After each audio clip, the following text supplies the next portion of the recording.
السلام عليكم ورحمة الله وبركاته. إن الحمد لله نحمده ونستعينه ونستغفره ونعوذ بالله من شرور أنفسنا ومن سيئات أعمالنا. من يهده الله فلا مضل له ومن يضلله فلا هادي له.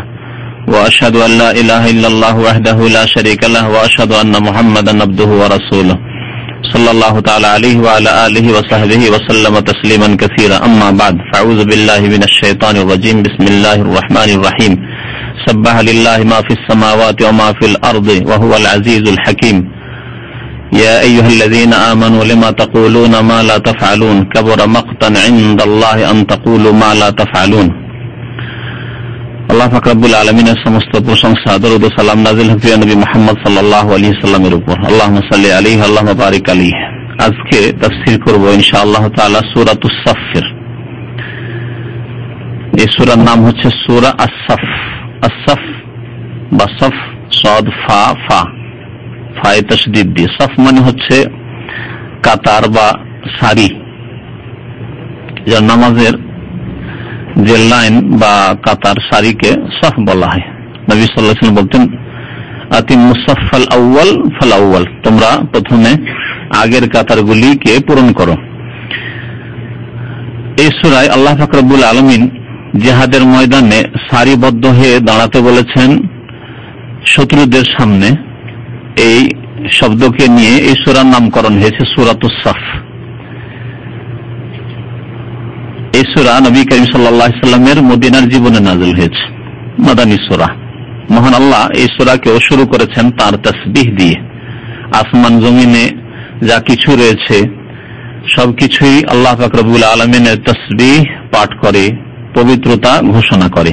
মহান আল্লাহ ইরশাদ করেছেন সাব্বাহা লিল্লাহি মা ফিস সামাওয়াতি ওয়া মা ফিল আরদ। যা কিছু আসমান সমূহে রয়েছে, সামাওয়াত সামাউনের জামা, যা কিছু আসমান সমূহে রয়েছে, ওমা ফিল আরদ, আর যা কিছুই জমিনে রয়েছে।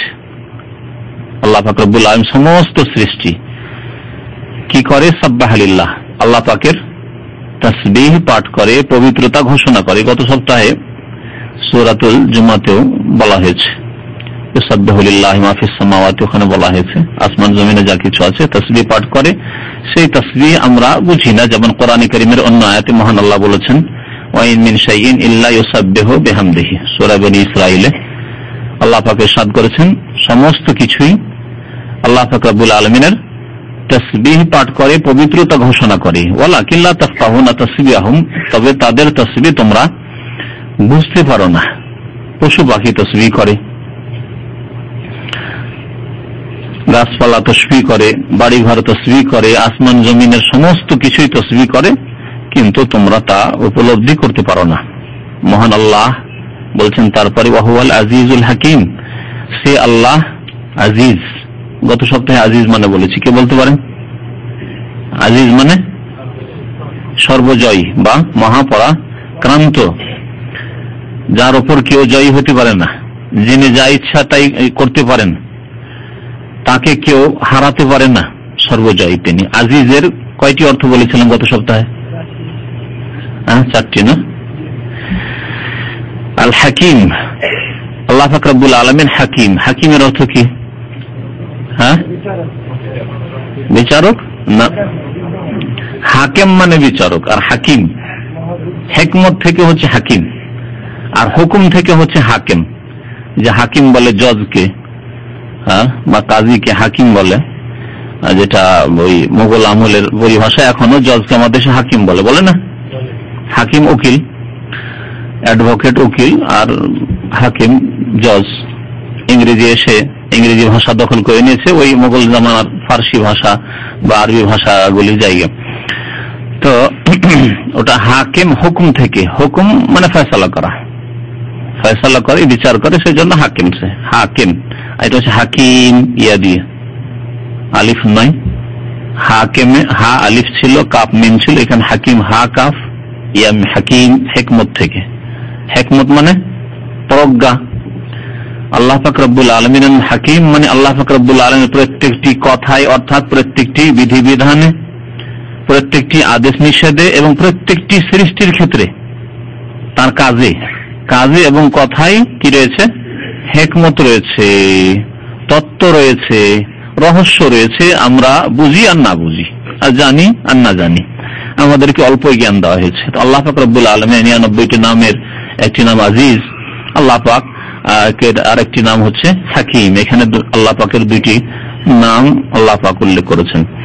তারপরে দ্বিতীয় আয়াতে মহান আল্লাহ ইরশাদ করেছেন যে তোমরা যা কিছু বলবে সেই রকম যেন তোমাদের কাজও হয়। বলবে একরকম আর কাজ সেই রকম হবে না, এমন চরিত্রের মানুষ হয়েও না। তোমাদের জীবনে যেন বৈপরীত্য না থাকে।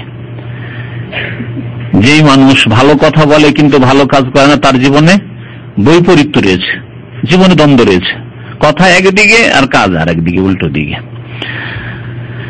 এটিকে বড় অপরাধ বলে আখ্যায়িত করেছেন আল্লাহ পাক রব্বুল আলামিন এই আয়াতে। ইয়া আইয়ুহাল্লাযীনা আমানু, হে মুমিন সকল, লিমা তাকুলুনা মা লা তাফআলুন, তোমরা কেন বলো ওই সব কথা যা তোমরা করো না। তোমরা আমলে করো না, কাজে পরিণত করো না, আর ভালো কথা বলো কেন? কথা আল্লাহ পাক রব্বুল আম তাফসীরকারগণ বলেছেন যে এই আয়াতের অন্তর্ভুক্ত মানুষের ওয়াদা প্রতিশ্রুতিও। মানুষ যে মানুষের সাথে ওয়াদা করে, আপনি কারো কাছ থেকে টাকা ধার নিলেন আর বললেন ভাই আপনাকে এই 1 মাসের আগে আগে দিয়ে দেবো, এই 1 মাস শেষ হওয়ার আগে আগে দিয়ে দেবো, তারপরে 1 মাসের জায়গায় কয়েক মাস চলে গেল, ওয়াদা খেলাফি করলেন। এটা কিসের লক্ষণ? মুনাফিকের লক্ষণ। নবী করিম সাল্লাল্লাহু আলাইহি ওয়াসাল্লামের হাদিস রয়েছে, একটি হাদিস রয়েছে 3টি লক্ষণ, তার মধ্যে একটি হচ্ছে ইযা ওয়াদা আখলাফা, ওয়াদা করে ওয়াদা ভঙ্গ করে, ওয়াদা খেলাফি করে। ওয়াদা খেলাফি করা এই আয়াতের অন্তর্ভুক্ত কিনা? লিমা তাকুলুনা মা লা তাফআলুন, যা করো না তা বলো কেন? বলেছিলে যে 1 মাসে দিয়ে দিব, ভাই অমুক জায়গায় তোমাকে টাকাটা দিয়ে দেব, অমুক কাজটি তোমার করে দেব, আর তারপরে তা করো না কেন? বলো যা করো না। তাহলে ওয়াদা খেলাফি করাও এই আয়াতের অন্তর্ভুক্ত। যারা ওয়াদা করে, ওয়াদা ভঙ্গ করে, তারা এই শাস্তির যোগ্য। যে শাস্তির কথা বা যে আল্লাহ পাকের অসন্তুষ্টির কথা এই আয়াতে আল্লাহ পাক উল্লেখ করেছেন। কাবুরা মাকতান ইনদাল্লাহ, আল্লাহর নিকটে বড়ই নিন্দনীয় বিষয়। মাকতান এর শাব্দিক অর্থ হচ্ছে গাযাবান। মাকতান আল্লাহ পাকের অসন্তুষ্টির কারণ, বড়ই অসন্তুষ্টির কারণ, ক্রোধের কারণ। কি বড় অসন্তুষ্টির কারণ বা ক্রোধের কারণ? আন তাকুলু মা লা তাফআলুন, যা করো না তা তোমরা বলে থাকো, কাজই করো না আর বলো ভালো কথা, ওয়াদা পূরণ করো না অথচ ওয়াদা করো। এটি হচ্ছে আল্লাহ পাকের বড় অসন্তুষ্টির কথা। আল্লাহ পাক এর উপর নারাজ হন, অসন্তুষ্ট হন। এইরকম ভাবে যেসব বক্তারা রয়েছে আল্লাহ পাক আমাদের জন্য হেফাজত করেন। এসব এইরকমই যে কোনো মানুষ যারা ভালো কথা বলে, যে কোনো মানুষ যারা ভালো কথা বলে, যদি সেই ভালো কথা মোতাবেক আমল না করে, হ্যাঁ, এইরকমই সিগারেটের ব্যবসায়ীরা, সিগারেটের ব্যবসায়ী ওই প্যাকেটে লিখে রেখেছে এটা স্বাস্থ্যের জন্য ক্ষতিকর, আর ব্যবসাও করে যাচ্ছে। হ্যাঁ, ব্যবসা বন্ধ করে দাও। হারাম জিনিস, নোংরা জিনিস শরীয়তে। তোমরা শরীয়ত যদি নাই মানো, যদি বেদিন হও, তাহলে বুঝতেই পারছো যে এগুলি মানব জাতির জন্য ধ্বংসাত্মক। সুতরাং কি ব্যবসা হারাম, ব্যবসা আর এই ক্ষতি করবে, ধ্বংসাত্মক ব্যবসা বন্ধ করে দাও। লিমা তাকুলুনা মা লা তাফআলুন, যা করো না তা বলো কেন? ওই রকমই যা করো না তা লিখো কেন? যেমন আপনি যে কাজ করেন না সেই কাজ, ভালো কথা, ভালো কাজ করেন না অথচ ভালো কথা বলেন, অপরাধ। ঠিক তেমনি ভালো কথা, ভালো কাজ করেন না আর ভালো কথা যদি লিখেন আপনি। আজকাল অনেক রাইটার আছে, লেখক আছে, ভালো ভালো বই লিখেছে, কিন্তু আমল দেখেন তার আমল ভালো নয়, তার ইবাদত বন্দেগী ভালো নয়, তার আখলাক চরিত্র ভালো নয়, তার আচরণ ভালো নয়। এই সমস্ত শ্রেণীর লোকেরা যারা ভালো কথা বলে অথবা ভালো কথা লিখে আর ভালো কথার উপর আমল করে না, তাদের সম্পর্কে আল্লাহ বলছেন কাবুরা মাকতান ইনদাল্লাহ, আল্লাহর নিকট বড় অসন্তুষ্টির কারণ আন তাকুলু মা লা তাফআলুন, যে তোমরা বলবে এমন কথা যা তোমরা করো না। সুতরাং তাহলে কি করতে হবে? তাহলে কি আমাদের ভালো কথা বলা বন্ধ করে দিতে হবে? আমরা যখন করতে পারি না ভালো কাজ, তাহলে ভালো কথা বলবো না, মুখটা বন্ধ করে নিব। হ্যাঁ, বাবা শয়তান যারা অন্যায় কাজকে দেখে আর বলার ক্ষমতা আছে তারপরে বলে, তার বাবা শয়তান। আর শয়তান আল আখরাস, তাই কি বাবা শয়তান হয়ে যাবে? যে না, নিজে যখন করতে পারি না তো বলে লাভ কি? নিজে বিড়ি ছাড়তে পারি না, সুতরাং আমার ছেলে বিড়ি খেতে লেগেছে, কেমন বলবো, তাই না? তাই বলবেন? অনেক পাপিষ্ঠ লোকেরা আছে, স্বামী স্ত্রী ফিল্ম দেখে, নিজেই যখন ফিল্ম দেখি আর ছেলে মেয়েকে আর নিষেধ দিব কি করবো? নিজেই যখন চরিত্রহীন ছিলাম, খারাপ কাজ করেছি, অবৈধ সম্পর্ক রেখেছি, অবৈধ টেলিফোন করেছি, আর তো মেয়ের হাতে মোবাইল দিতে অসুবিধে কি? নিজে যেমন অন্যায় কাজ করেছি, কি করে তাকে বাধা দেবো আবার? তাই করবেন নাকি? একজন জ্ঞানী মানুষ নিশ্চয়ই কাজ করবেন না। তাহলে আল্লাহ পাক রব্বুল আলামিন যে কোরআনে কারীমে ইরশাদ করেছেন, এর উদ্দেশ্য কি? এই যে তোমরা যখন আমল করতে পারো না ভালো, তাহলে ভালো কথা বলাই বন্ধ করে দাও, বক্তব্য দেওয়াই বন্ধ করে দাও, নাকি এই উদ্দেশ্য? না, কখনো এই উদ্দেশ্য না। উদ্দেশ্য তাহলে কি? উদ্দেশ্য হচ্ছে যে ভালো কথা যেমন বলছো তেমনি ভালো কাজ করো, ভালো আমল করো, বরং কথা বলার আগে নিজে বাস্তবায়ন করো। যেই কাজগুলির কথা বলছো, যে আমলের কথা বলছো, যে ভালো চরিত্রের কথা বলছো, ভালো ইবাদতবন্দির কথা বলছো, ফজর নামাজের জন্য উৎসাহিত করছো, সেই ক্ষেত্রে আগে নিজেকে উৎসাহিত করো, ভালো কাজ করো, তারপরে ভালো কাজের আদেশ দাও। নবী করিম সাল্লাল্লাহু আলাইহি সাল্লামের হাদিস সহিহ বুখারীতে রয়েছে যে কিয়ামতের দিনে এক শ্রেণীর লোককে আযাব হবে, জাহান্নামে আযাব হবে। গত সপ্তাহে হাদিসটি এশার নামাজের পরে যে বুখারীর আমাদের দর্শ আছে তাতে হাদিসটি এর ব্যাখ্যা করা হয়েছে, মনে আছে? হ্যাঁ, ওই লোককে আযাব দেওয়া হবে, তার নাড়ি ভুঁড়ি সব বেরিয়ে যাবে, আর নাড়ি ভুঁড়ি চারিদিকে সে ঘুরতে থাকবে, চক্কর লাগাতে থাকবে। এই তামাশা দেখার জন্য অন্যান্য জাহান্নামী যারা জাহান্নামে চলছে, তামাশা দেখার জন্য সব হাজির হয়ে যাবে। আশ্চর্য দৃশ্য, কি ব্যাপার? নাড়ি ভুঁড়ি লোকটি বেরিয়ে গেছে আর ওর চারিদিকে সে চক্কর লাগাচ্ছে গাধার মতো। গাধা যেমন চক্কর লাগায় ঘানিতে, বা গাধা দিয়ে কেউ কেউ বলছে যে তারা প্রাচীন যুগে গম পিষত, গম ভাঙা যেমন আজকাল মেশিন হয়েছে। আমরা ছোটকালে দেখেছি ওই সরষা থেকে তেল বের করতো ঘানিতে, কলুর বলদ ঘুরতেই থাকতো। এইরকম আযাব হইতে থাকবে জাহান্নামে। সমস্ত জাহান্নামীরা, তাদের মধ্যে অনেকে পরিচিত, ওই লোককে চেনে, ওই বক্তাকে চেনে, ওই ওয়াদাকারীকে চেনে, ওই লেখককে চেনে, ওই সমাজের প্রভাবশালী মানুষ, নেতা, চেয়ারম্যান, আজকাল রাজনৈতিক বড় বড় বক্তারা রয়েছে, তারা ভালো ভালো কথা বলে, কিন্তু নিজে আমলি জীবনে একেবারে জিরো। অনেকেই এই অবস্থায় রয়েছে। তাদের তামাশা দেখার জন্য সবাই চেনে ওই লোককে, চলে আসবে, এসে বলবে যে ইয়া ফুলান, হে অমুক, আপনি কি আমাদেরকে ভালো কাজের আদেশ করতেন না? আপনি তো ভালো ভালো কথা বলতেন, সমাজ কল্যাণমূলক কাজ করতে হবে, জাতির জন্য কাজ করতে হবে, দেশের স্বার্থে কাজ করতে হবে, যারা ইসলামিক বক্তা নামাজ পড়তে হবে, নামাজের হেফাজত করতে হবে, ফজর গুরুত্ব আপনার কাছে শুনেছিলাম, আপনি অনেক কিছুই বলতেন, ইসলামিক পরিবার গঠন করতে হবে, ছেলে মেয়েদেরকে ইসলামিক শিক্ষায় শিক্ষিত করতে হবে। আর আপনি এই অবস্থা, আজকে আযাব হচ্ছে কেন? আপনি তো ভালো কথা বলতেন আমাদেরকে, আর অন্যায় কাজে বাধা দিতেন, সুদ, ঘুষ, হারাম, শিরক, বিদআত থেকে নিষেধ করতেন। তখন ওই জাহান্নামে যে শাস্তি হচ্ছে, যে লোকটিকে ও জাহান্নামে অন্যান্য জাহান্নামী দেখে জবাব দেবে যে আমি তোমাদেরকে ভালো আদেশ করতাম, কিন্তু ভালো কাজ আমি করতাম না, আর তোমাদেরকে অন্যায় কাজে বাধা দিতাম, অন্যায় কাজ করতে নিষেধ করতাম, কিন্তু ওই অন্যায় কাজগুলি আমি করে ফেলতাম, ওই পাপ করতাম। তোমাদের বলতাম ফিল্ম দেখিও না, সিরিয়াল দেখিও না, আর আমি ঘরে গেলে তাই করতাম। ইন্টারনেটে খারাপ সাইটগুলি ভিজিট করিও না, ইন্টারনেটে খারাপ ছবি দেখিও না, ওই খারাপ দিকে যেও না, আর আমি লুকিয়ে লুকিয়ে দেখতাম। সুবহানাল্লাহ। আজকালকার জামানে বিশেষ করে এইরকম অনেক শিক্ষিত লোকের আছে, ভালো ভালো কথা বলে ছেলে মেয়েদেরকে, তারপরে জাতিকে, জাতির উদ্দেশ্যে যখন বক্তব্য দেয়। এই ইন্টারনেট আমাদের জাতিকে, আমাদের যুব জেনারেশনকে ধ্বংস করে দিল, সুতরাং সতর্ক থাকবেন। নিজেই ডুবে আছে ইন্টারনেটের পাপে। আল্লাহ পাক রব্বুল আলামিন বড় অসন্তুষ্ট হন এবং এদের জন্য কঠোর শাস্তি রয়েছে। কোরআনে কারীমে এই মর্মে আরো আয়াত রয়েছে। সূরা বাকারায় মহান আল্লাহ ইরশাদ করেছেন, আতা'মুরুনা আন-নাসা বিল বির, তোমরা কি ভালো কাজের আদেশ করো? আতা'মুরুনা আন-নাসা বিল বির ওয়া তানসাউনা আনফুসাকুম, আর নিজেদেরকে ভুলে যাও, নিজেরা উপেক্ষা করো, নিজেরা আমল করো না। ওয়া আনতুম তাতলুনাল কিতাব, অথচ তোমরা কিতাবের জ্ঞান রাখো, কোরআন হাদিসের জ্ঞান রাখো, দ্বীনের জ্ঞান রাখো, তা পাঠ করো, পড়ো। আফালা তাকিলুন, তোমরা কি বুঝো না?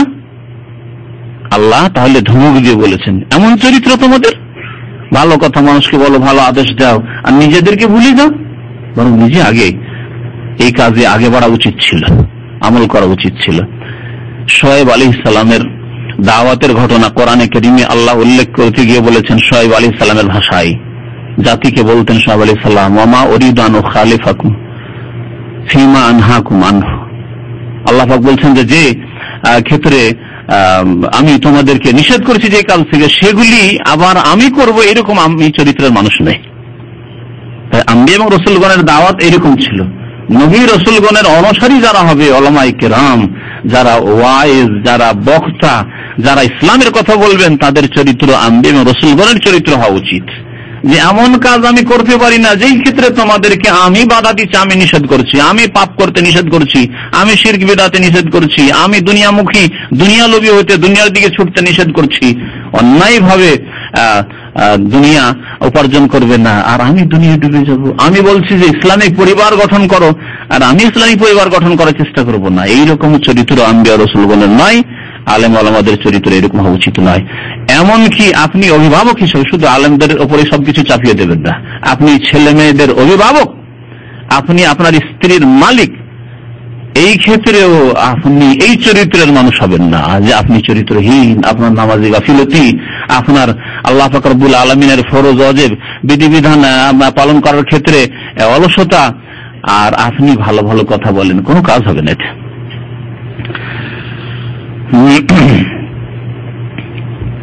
তারপরে মহান আল্লাহ ইরশাদ করছেন মুজাহিদিনদের কথা, যারা আল্লাহ রাস্তায় জিহাদ করে, কিন্তু এই জিহাদের জন্য শর্ত রয়েছে।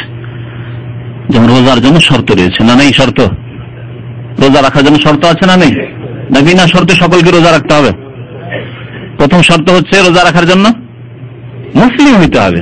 তাহলে একজন যদি অমুসলিম এসে বলে যে ভাই আমি রোজা রাখতে চাই, কারণ রোজা রাখতে খুব ভালো লাগে, আর আপনাদের রোজা খুব ভালো লাগে। এখানে আমাদের খ্রিস্টান আসতো, চিটাগাঙ্গের খ্রিস্টান, সে দীর্ঘদিন দর্শে বসতো, যারা পুরাতন ছাত্র চেনেন অনেকে,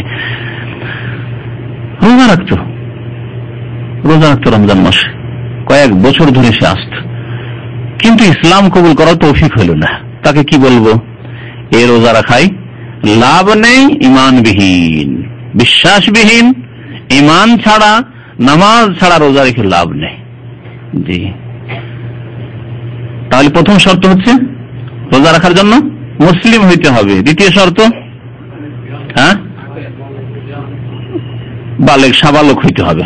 তাই নাবালক রোজা রাখার চাপ সৃষ্টি করে রোজা রাখাবো না। যদি পারে ভালো কথা, 10 বছর 12 বছরের ছেলে সাবালক এখনো হয়নি, যদি রোজা রাখতে পারে ভালো কথা, কিন্তু চাপ সৃষ্টি করে রোজা রাখতে হবে, ফরজ না।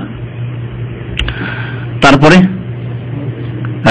সুস্থ মুশকিল, পাগলকে বলবো না রোজা রাখো, পাগলের কোন শরীয়তের দায়িত্ব নেই, আল্লাহ পাক তাকে মাফ করেছে যতক্ষণ পর্যন্ত তার জ্ঞান ফিরে না আসবে। তারপরে মহিলাদেরও রোজা আছে। শরীয়তি যে ওজর গুলি আছে সে ওজর মুক্ত হইতে হবে। আপনি মুসাফির আছেন, তাহলে চাপ সৃষ্টি করে রোজা রাখতে পাওয়া যাবে না। বরং মুসাফির যদি কষ্ট হয় রোজা রাখতে, তাহলে রোজা রাখলেই গুনাহ হবে, বরং যদি সফরে কষ্ট হয়। এইরকম অসুস্থ, খুব অসুস্থ, রোজা রাখলে আরো প্রাণ নাশের ভয় আছে, অথবা রোগ বৃদ্ধি হওয়ার ভয় আছে, তো রোজা রাখতে বলবো নাকি? বরং নিষেধ করবো। তাহলে রোজা রাখার জন্য শর্ত আছে, নামাজের জন্য শর্ত আছে না নেই? ওইরকম নামাজের জন্য শর্ত আছে, হজের জন্য শর্ত আছে না নেই?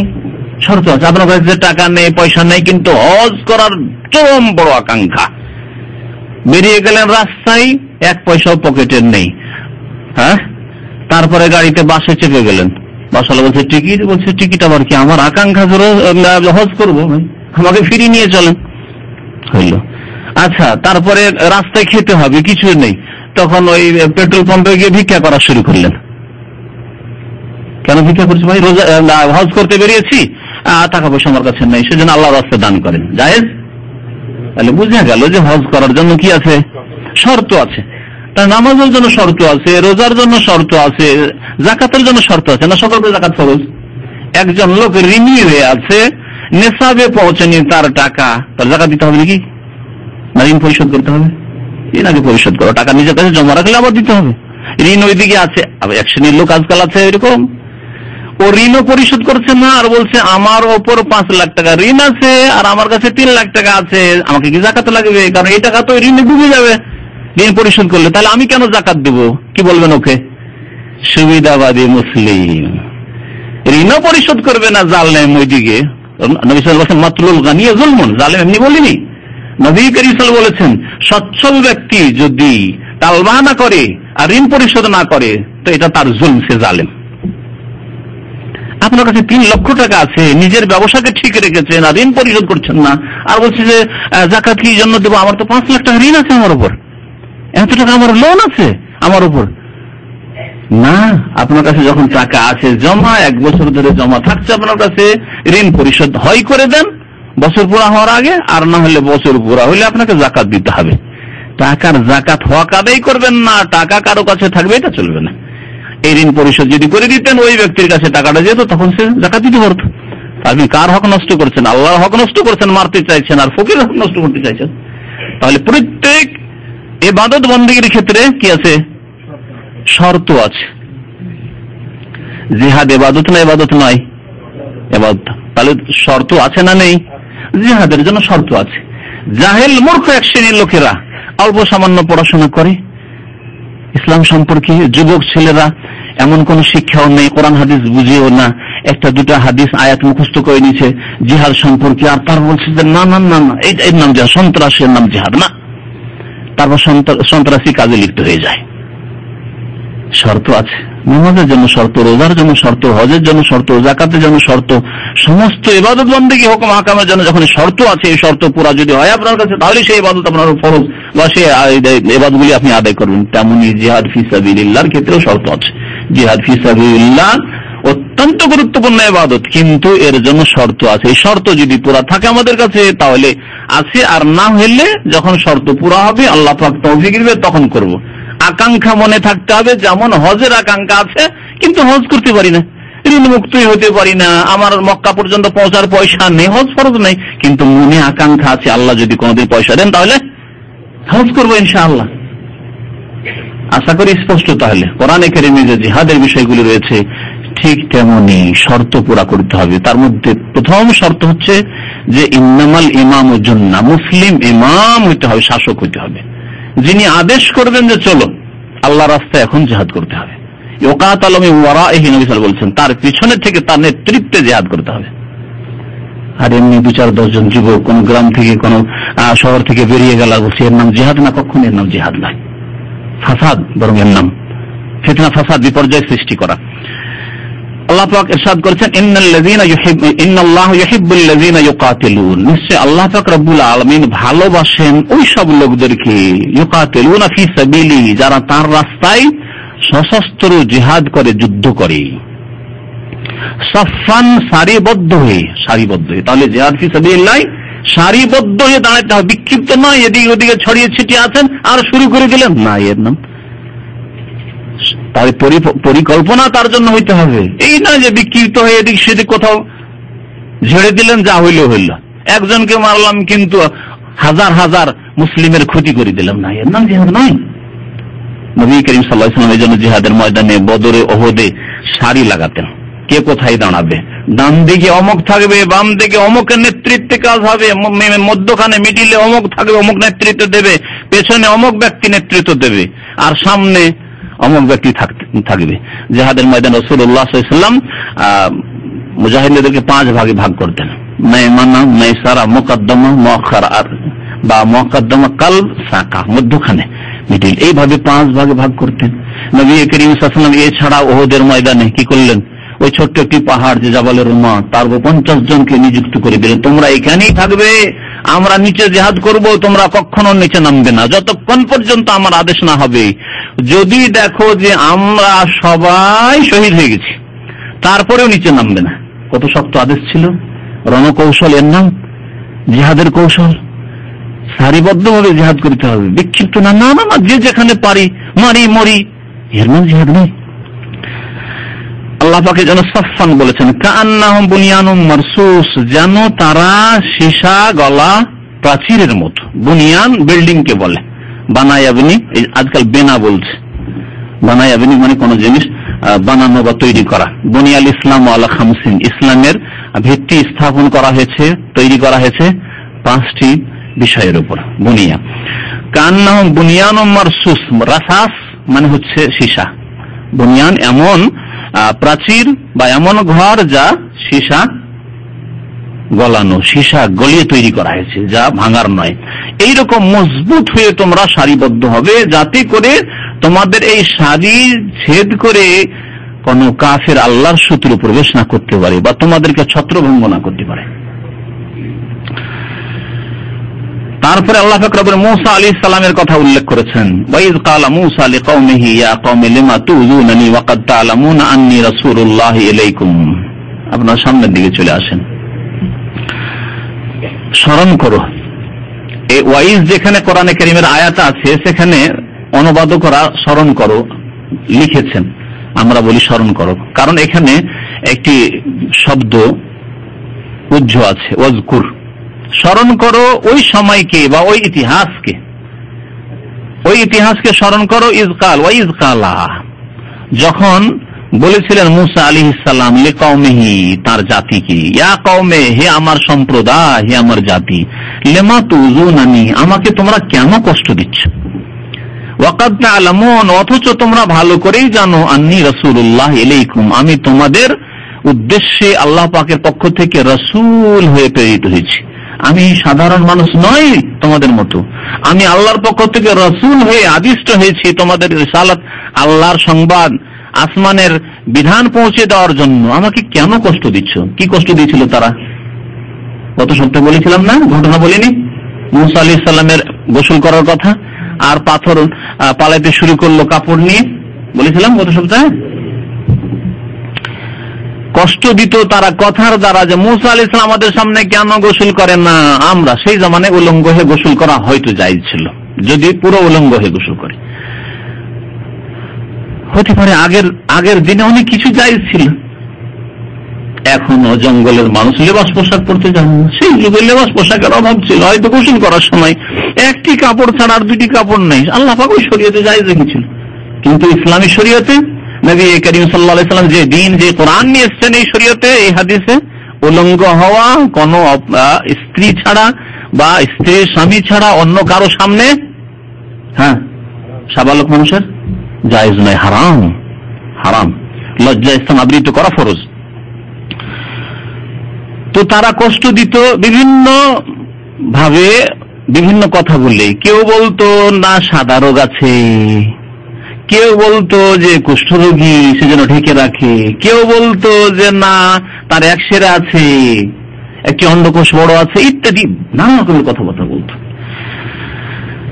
লিমা তুযুনানি, বললেন মূসা আলাইহিস সালাম জাতিকে, আমাকে তোমরা কষ্ট কেন দিচ্ছ তোমাদের এই কথার দ্বারা? কথার কষ্ট বেশি কষ্ট, অস্ত্রের কষ্টের চাইতে কথার কষ্ট বেশি কষ্ট। ওয়া ক্বাদ তা'লামুন, অথচ জানছো যে আমি আল্লাহ রাসূল। যিনি আল্লাহ রাসূল, তার মধ্যে এরকম ত্রুটি থাকতে পারে? কখনো থাকতে পারে না। আল্লাহ পাক শ্রেষ্ঠ ব্যক্তিকে গঠনের দিক থেকে, ইমানের দিক থেকে, চরিত্রের দিক থেকে, সার্বিক দিক থেকে যিনি পরিপূর্ণ, তাকেই রাসূল করে প্রেরণ করেন। এই জন্য কোন নবী রাসূলকে আপনি খোঁড়া পাবেন না, কোন নবী রাসূলকে অন্ধ পাবেন না, পাবেন না। মূসা আলাইহিস সালামের ভাষায় প্রথম জড়তা ছিল, দোয়া করলেন তিনি, ক্বালা রাব্বি ইশরাহ লি সাদরি ওয়া ইয়াসসির লি আমরি ওয়াহলুল উকদাতাম মিন লিসানি ইয়াফকাহু কওলি। আল্লাহ পাক দোয়া কবুল করলেন। আপনি কি মনে করেন যে নবী রাসূল হওয়ার পরে দোয়া করার পরেও তার ভাষায় জড়তা ছিল না? কখনো ছিল না। ফালাম্মা জাগু, তারপরে এই বনি ইসরাইলরা, মূসা আলাইহিস সালামের জাতি বনি ইসরাইল, এরা যখন বক্রপথ অবলম্বন করলো, জাগা ইয়াজিগু মানে বাঁকা হয়ে যাওয়া, তারা যখন বক্রপথ অবলম্বন করলো বা বাঁকা হয়ে গেল, আযাগাল্লাহু কুলুবাহুম, আল্লাহ তাদের অন্তরকে, হৃদয়কেও বাঁকা করে দিলেন। তাহলে আল্লাহ পাক কোন জাতিকে বাঁকা করেন না যতক্ষণ পর্যন্ত সেই জাতি নিজেই বাঁকা পথে না চলে যায়। কোরআনে কারীমে এই বিষয়টি বিভিন্ন ভঙ্গিমাতে আল্লাহ পাক উল্লেখ করেছেন, ইন্নাল্লাহা লা ইউগাইয়িরু মা বিকওমিন হাত্তা ইউগাইয়িরু মা বিআনফুসিহিম। আল্লাহ অতক্ষণ পর্যন্ত কোন জাতির অবস্থা পরিবর্তন করে না যতক্ষণ তারা নিজেকে পরিবর্তন না করে নেয়। তাহলে ভালো হয়ে আছে কোন জাতি, আল্লাহ কখনো তাদের উপর আযাব নাযিল করেন না তাদেরকে বাঁকা করে দেন না যতক্ষণ পর্যন্ত তারা নিজেরাই খারাপ পথে না চলে যায়। ওই রকমই সংশোধনের ক্ষেত্রে কোন খারাপ জাতি, বদ জাতি, আল্লাহর নাফরমান জাতি, অতক্ষণ পর্যন্ত আল্লাহ তাদের অবস্থার পরিবর্তন করবেন যতক্ষণ পর্যন্ত তারা ভালো পরিবর্তন নিয়ে এসে সংশোধন না করবে। আল্লাহ পাকের কোরআনের নীতিমালা, আপনি আমি পরিবর্তন নিয়ে আসি, আল্লাহ পাক পরিবর্তন নিয়ে আসবেন। তাই আল্লাহ পাক বলছেন ফালাম্মা আগু আযাগ আল্লাহু কুলুবহুম, তারা যখন বাঁকা পথ অবলম্বন করলো আল্লাহ তাদের অন্তরকে বাঁকা করে দিলেন শাস্তি স্বরূপ। ওয়াল্লাহু লা ইয়াহদিল কওমাল ফাসিকিন, মহান আল্লাহ নাফরমান জাতি, বিরুদ্ধাচরণকারী জাতিকে হিদায়াত করেন না, পথ প্রদর্শন করেন না।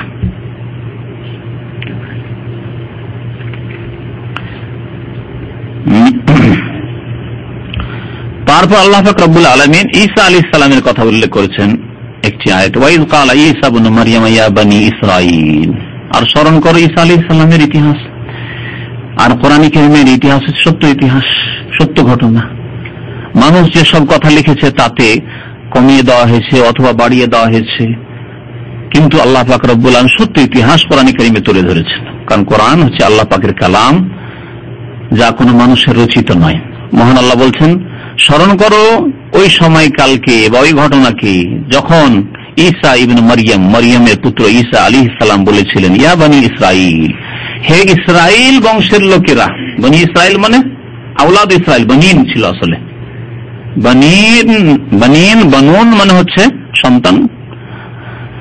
আর ইসরাইল কাকে বলা হয়? আজকালকার ইসরাইল ইসরাইল নয়, আজকালকার ইসরাইল বা ইসরাইল, ওই ইসরাইলকে ইসরাইল করেছে ইংলিশে সকে জ।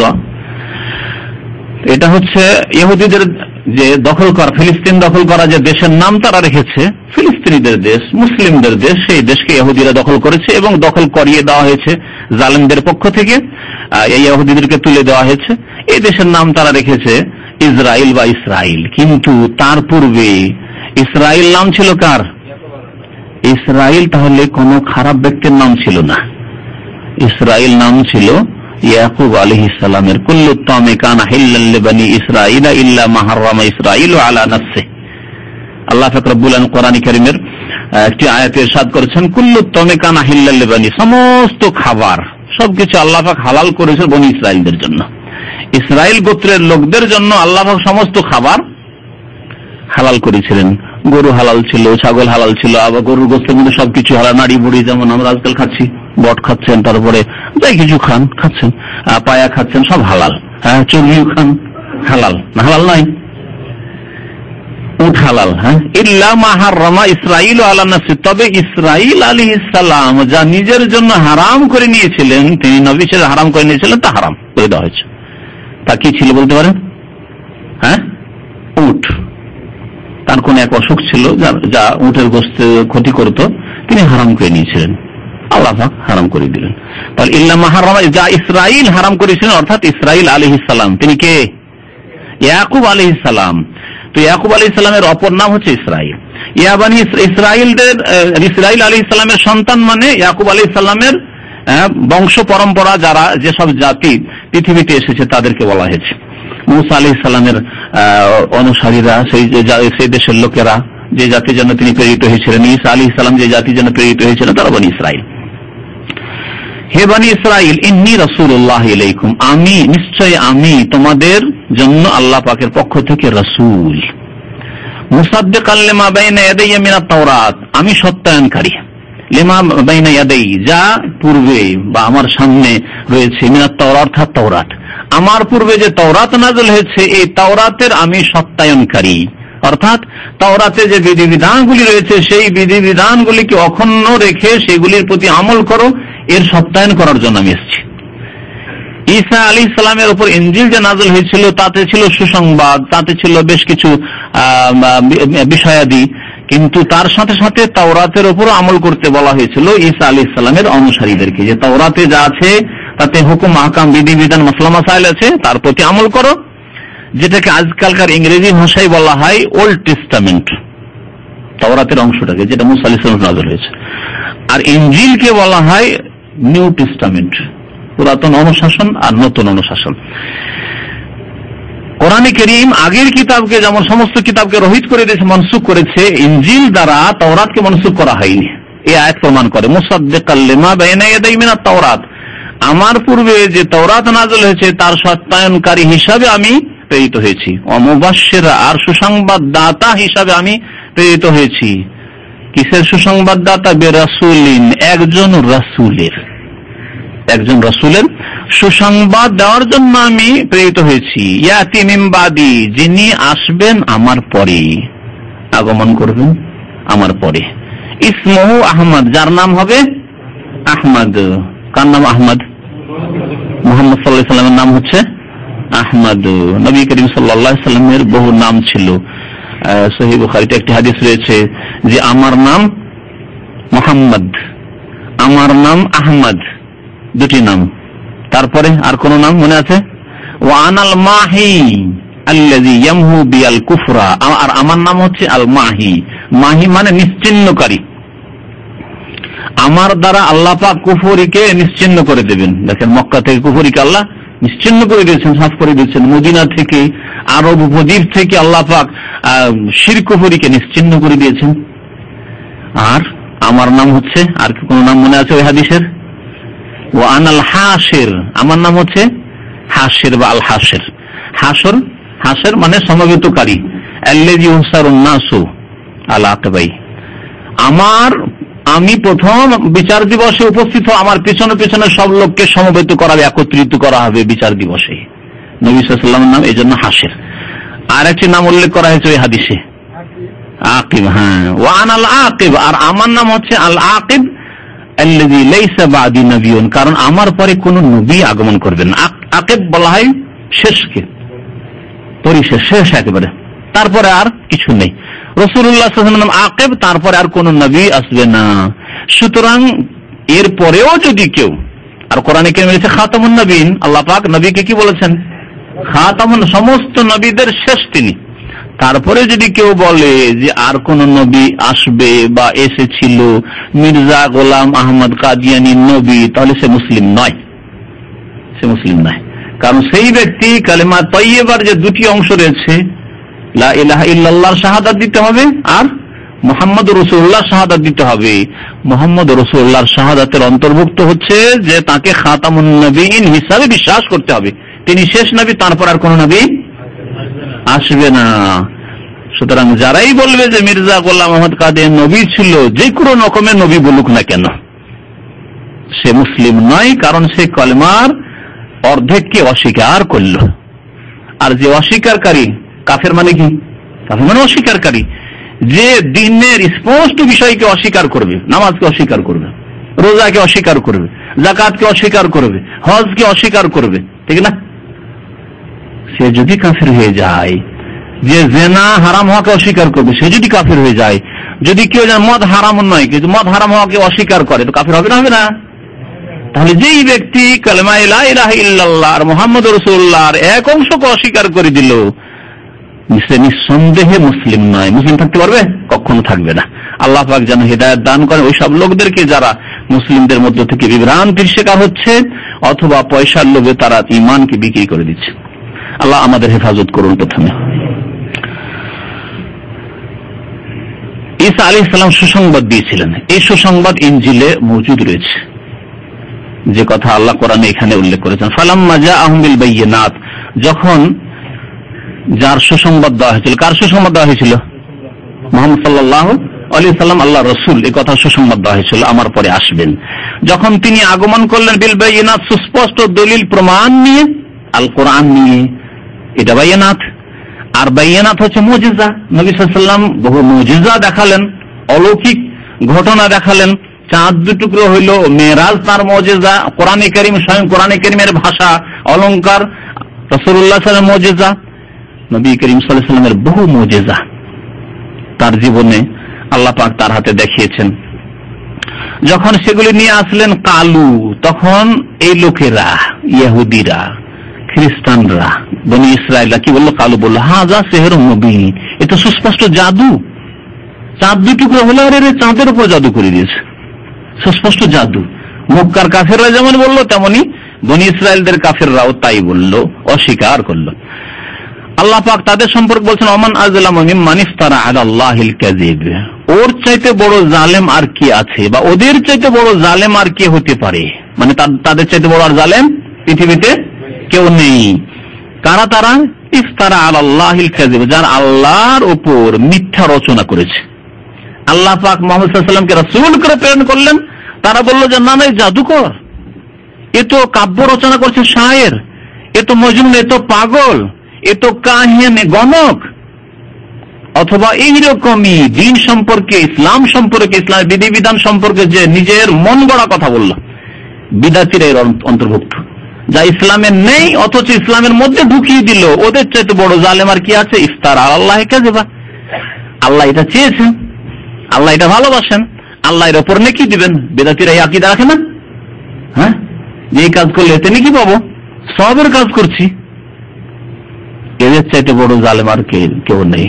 তাহলে বিদাতি যদি এত বড় জালেম, মুশরিকেরাও রচনা করেছে, আল্লাহর মিথ্যা রচনা করেছে। আল্লাহ তাওহীদ নাযিল করেছেন, একত্ব নাযিল করেছেন। আল্লাহ পাক একমাত্র বলেছেন আল্লাহ তা'বুদু ইল্লা ইয়াহু, তার ছাড়া কারো ইবাদত করিও না, আমি আল্লাহ ছাড়া কারো ইবাদত করিও না। আর তারা শিরক করলো রুবুবিয়তে, উলুহিয়াতে। কেউ সিজদা করলো আল্লাহ ছাড়া অন্যকে, কবরকে, মাজারকে, কেউ প্রতিমা পুতুলকে, কেউ গাছপালাকে। কেউ মনে করলো যে গস কুতুব আবদাল রয়েছেন, তারা আমাদের উদ্ধার করতে পারেন, তারা পৃথিবীকে ধরে আছেন, রক্ষা করে আছেন। এদের চাইতে বড় জালেম কি আছে? ওমান আযলামু, এদের চাইতে বড় জালেম আর কে আছে? মিম্মান ইফতারা আলাল্লাহিল কাযিব, যারা আল্লাহ সম্পর্কে মিথ্যা রচনা করলো, তাওহীদের জায়গায় শিরক ঢুকিয়ে দিল, সুন্নতের জায়গায় বিদআত ঢুকিয়ে দিল, আর নবী করিম সাল্লাল্লাহু আলাইহি ওয়াসাল্লাম সম্পর্কে মিথ্যা কথাবার্তা বলল, দিন সম্পর্কে মিথ্যা কথাবার্তা বলল। এদের চাইতে বড় জালেম আর কেউ হতে পারে না। ওয়া হুয়া ইউদা ইলাল ইসলাম, অথচ তাদেরকে ডাকা হচ্ছে বা তাকে ডাকা হচ্ছে ইসলামের দিকে, তাওহীদের দিকে আহ্বান করা হচ্ছে, সুন্নতের দিকে আহ্বান করা হচ্ছে। তাওহীদ সুন্নত নিতে রাজি নাই, তো সুফিবাদে বিশ্বাসী হবে, পীরতন্ত্রে বিশ্বাসী হবে। বনি ইসরাইল তাওহীদ আর নবী সাল্লাল্লাহু আলাইহি ওয়াসাল্লাম রিসালাতকে বিশ্বাস করতে রাজি নয়, তারা ওই মন গড়া বিকৃত পুস্তক নিয়েই থাকবে। ওয়া হুয়া ইউদা ইলাল ইসলাম, অথচ তাকে আহ্বান করা হচ্ছে, ডাকা হচ্ছে ইসলামের দিকে। আল্লাহু লা ইয়াহদিল কওমাজ জালিমিন, আল্লাহ জালেম সম্প্রদায়কে রাস্তা দেখান না। তারপরে মহান আল্লাহ বলেন ইউরিদুনা লিইউতফিউ নূরাল্লাহি বিআফওয়াহিম, তারা চায়, ইউরিদুন মানে তারা ইচ্ছা করে, তারা চায় লিইউতফিউ নূরাল্লাহ, আল্লাহর আলোকে নিভিয়ে দিতে, বিআফওয়াহিম তাদের মুখের ফুঁক দ্বারা। তাদের আফওয়া ফামুনের জামা, ফামুন আসলে ছিল ফাউহুন, আর ফাউহুনের জামা হচ্ছে আফওয়া। আলিয়াউমা নাখতিমু আলা আফওয়াহিহিম, আল্লাহ বলছেন যে আজকে আমি তাদের মুখে কি লাগিয়ে দেবো? মোহর লাগিয়ে দেবো। ওয়া তুকাল্লিমুনা আইদিহিম, আর আমার সাথে কথা বলবে তাদের হাতগুলি। ওয়া তাশহাদু আরজুলুহুম, আর সাক্ষী দেবে তাদের পাগুলি। তো আফওয়া মানে হচ্ছে মুখ। তারা কি চাইতো? তারা চাইছিল বা চাইছে, ইউরিদুনা তারা চায়, চেয়েছে, বর্তমানও চাইছে, আর কিয়ামত পর্যন্ত এরা চাইতে থাকবে। আল্লাহর শত্রুরা ইহুদি খ্রিস্টানরা, আল্লাহর দুশমন অন্যান্য দুশমনরা, যে তারা আল্লাহর নূরকে, আল্লাহর আলোকে নিভিয়ে দেবে তাদের মুখ দ্বারা, মানে তাদের মুখের ফুঁক দ্বারা। ওয়াল্লাহু মুতিম্মু নূরিহি, কিন্তু আল্লাহ পাক ওয়াদা করছেন, আল্লাহ পাক ঘোষণা করছেন। আল্লাহর ঘোষণা মিথ্যা হইতে পারে? আল্লাহর ওয়াদার খেলাফ হইতে পারে না, কিন্তু আমাদের দ্বারা আল্লাহ করিয়ে নেবেন। আমরা যদি দাঁড়াই তাহলে আল্লাহ করিয়ে নেবেন, আর যদি আমরা না দাঁড়াই তাহলে আল্লাহ কখনো দেবেন না। আর আল্লাহ পাক রব্বুল আলামিন এটা বাস্তবে করিয়ে দেখিয়ে দিয়েছেন। সাহাবায়ে কেরাম যারা ছাগল চড়াতেন, যারা পেটে খেতে পেতেন না, পেটে পাথর বাঁধতেন, যাদের গোত্রীয় নেতৃত্ব ছাড়া কোনো তাদের শাসক রাজা বাদশাহ ছিল না, না তাদের রাষ্ট্রপতি, না প্রধানমন্ত্রী, না এইরকম রাষ্ট্র গঠন জানতো, না এইরকম রাজনীতি পলিটিক্স বুঝতো, তাদেরকে আল্লাহ পাক রব্বুল আলামিন সেখান থেকে উঠে সারা বিশ্বের নেতৃত্ব দিয়ে দিয়েছেন, পারস্য সাম্রাজ্য দিয়ে দিয়েছেন। কিসরার পতন ঘটেছে, আর কাইসার রোম সাম্রাজ্যের পতন ঘটেছে। আল্লাহ পাক রব্বুল আলামিন উমর রাদিয়াল্লাহু তাআলা আনহুর জামানা আস্তে আস্তে সব দিয়ে দিয়েছেন। মুআবিয়া রাদিয়াল্লাহু তাআলা আনহুর জামানা আস্তে, আজকাল এত বড় কোন দেশ নেই যত বড় দেশ তৈরি হয়েছিল। এদিকে চীনের বর্ডার থেকে পূর্ব দিকে, চীনের বর্ডার থেকে শুরু করে পশ্চিম দিকে আন্দোলস স্পেন পর্যন্ত, পশ্চিম আফ্রিকা পর্যন্ত, ইউরোপের বর্ডার পর্যন্ত, আটলান্টিক মহাসাগর পর্যন্ত। আল্লাহ পাক দিয়ে দিয়েছেন না ওয়াদা পূরণ করে। আল্লাহ বলছেন ওয়াল্লাহু মুতিম্মু নূরিহি, আল্লাহ তার আলোকে পূর্ণতা অবশ্যই দান করবেন, অবশ্যই সম্পূর্ণ করবেন, আর করেছেন আল্লাহ পাক রব্বুল আলামিন। আর শুধু এককালের জন্য আল্লাহ সীমিত করেন, সর্বদাই আল্লাহ দেবেন। যদি সাহাবায়ে কেরামরা যেমন দাঁড়িয়েছিলেন, তাবেঈনরা যেমন দাঁড়িয়েছিলেন, তাবা তাবেঈন যেমন দাঁড়িয়েছিলেন, আইম্মায়ে কেরাম উলামায়ে কেরাম যেমন দাঁড়িয়েছিলেন, হরকত করেছিলেন, আমরা যদি সেই রকমই ঈমান এবং আমল তৈরি করতে পারি, আল্লাহ পাক ওয়াদা করেছেন দেবেন অবশ্যই। ওয়ালাউ কারিহাল কাফিরুন, যদিও কাফেররা তা অপছন্দ করে, বরদাস্ত করতে পারে না। কাফের অস্বীকারী আল্লাহর সূত্র কখনো চাই না যে আল্লাহ পাক তার নূরকে অর্থাৎ ইসলামকে জয়ী করুক আর ইসলামের নেতৃত্ব সারা বিশ্বে হোক, এটা কেউ চায় না। কেউ তো কাফেরদের দল উপদল রয়েছে, কেউ চায় না। আল্লাহ কোরআনে তাও বলে দিয়েছেন ওয়ালাউ কারিহাল কাফিরুন, কখনো তা বরদাস্ত করে নেবে না তারা। তারপর আল্লাহ পাক রব্বুল বলছেন যে তোমাদের বিজয়ের উপায় কি, বিজয়ের উপায় কেমন করে বিজয় হাসিল করবে, কেমন করে ইসলাম শক্তিশালী হবে, ইসলামিক নেতৃত্ব হবে কি করে। হুয়াল্লাযী আরসালা রাসূলাহু, আল্লাহ সেই সত্তার নাম যিনি তার রাসূলকে প্রেরণ করেছেন। আল্লাহ রাসূলকে প্রেরণ করেছেন, তাহলে রাসূলের পতাকার ছায়াতলে আশ্রয় নিতে হবে, রাসূলুল্লাহ সাল্লাল্লাহু আলাইহি ওয়াসাল্লামের আদর্শকে মজবুত করে ধারণ করতে হবে। লান তাযিল্লু মা তামাসসাকতুম বিহিমা, নবী সাল্লাল্লাহু আলাইহি ওয়াসাল্লাম বলেছেন দুইটি বস্তু ছেড়ে যাচ্ছি, বলেছেন না তারাকতু ফীকুম আমরাইন, দুটি বস্তু ছেড়ে যাচ্ছি। লান তাযিল্লু, কখনো রাস্তা হারা হবে না, জান্নাতের রাস্তা হারা হবে না, নেতৃত্বের সম্মানের রাস্তা হারা হবে না, পদদলিত লাঞ্ছিত হবে না। মা তামাসসাকতুম বিহিমা, যতদিন মজবুত করে ধারণ করবে এই দুটি বস্তু কি, তা কি কিতাব আল্লাহ, আল্লাহর কিতাব আল কোরআন ও সুন্নতি, আর আমার আদর্শ সুন্নত রাসূলুল্লাহ সাল্লাল্লাহু আলাইহি ওয়াসাল্লামের হাদিস। তো আল্লাহ পাক বলছেন আল্লাহ সেই সত্তার নাম যিনি তার রাসূলকে প্রেরণ করেছেন বিল হুদা, হিদায়াত নিয়ে, ওয়া দ্বীনিল হক, এবং সত্য দিন নিয়ে।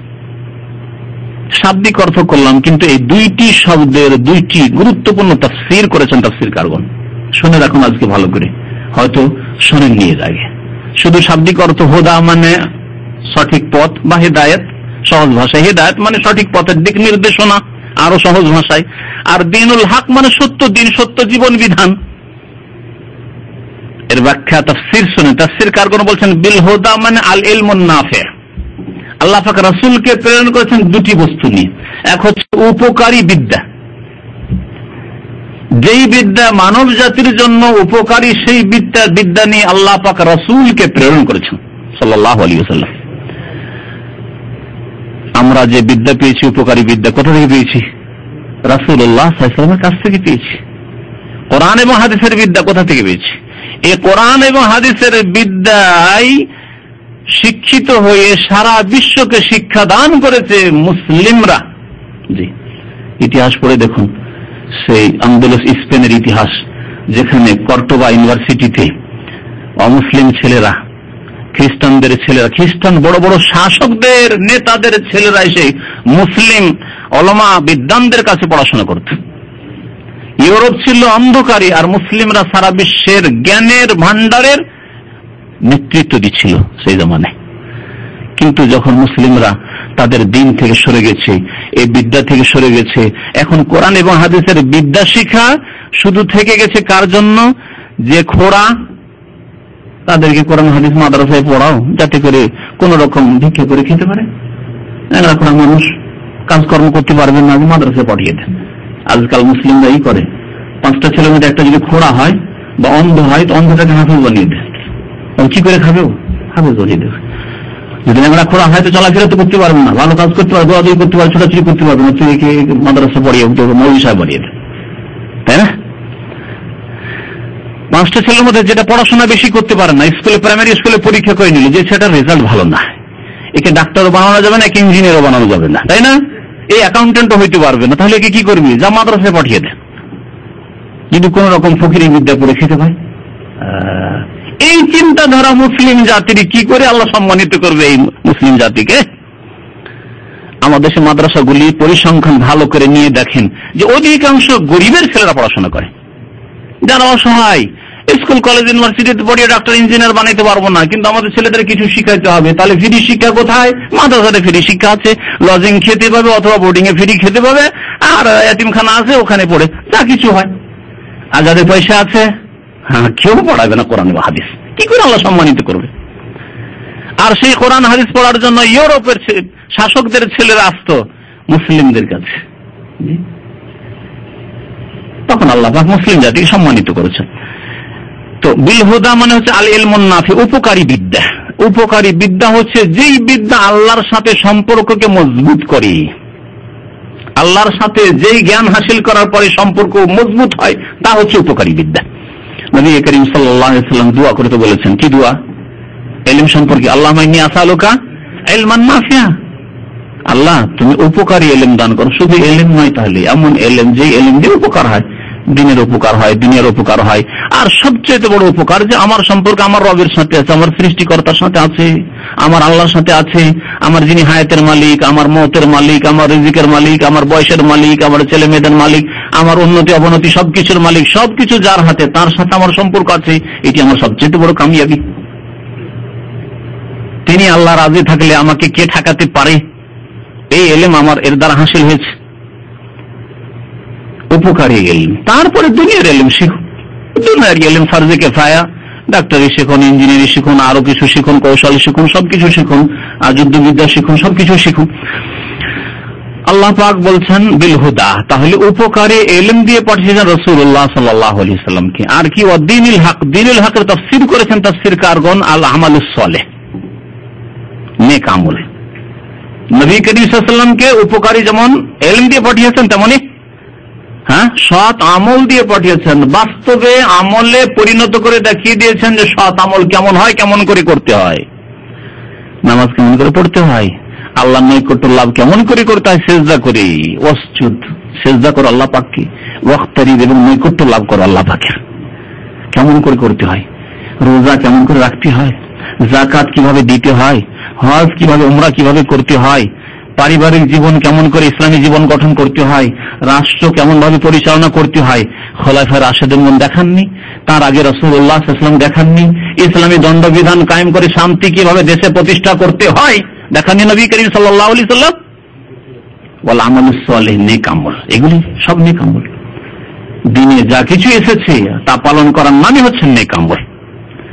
মাতা পিতার সেবা কেমন করে করতে হয়, মাতা পিতাকে সন্তুষ্ট কেমন করে করতে হয়, মাজারে নিজে, মা বাবা বলছে যে চলো মিলাদে পয়সা দাও, মিলাদ করিয়ে না, এত টাকা কাফারা ধরেছে, মারা গেছে অমুক, এত টাকা কাফারা দিয়েছে, কাফারার টাকা পাঠাও, এইসব করে, তোমার মা মারা গেছে, এত টাকা খরচ করতে হবে, কি বলে এটাকে, খরচ করে না, এত টাকা খরচ করতে হবে তার জন্য, এইসব করে বিদআত করে আর গুনার কাজ করে না। মা বাবার কেমন করে খেদমত করতে হয়, মা বাবা কেমন করে সন্তুষ্ট করতে হয়, তাও আল আমালুস সালেহ, নেক আমল রাসূলুল্লাহ সাল্লাল্লাহু আলাইহি ওয়াসাল্লাম শিখিয়ে দিয়েছেন।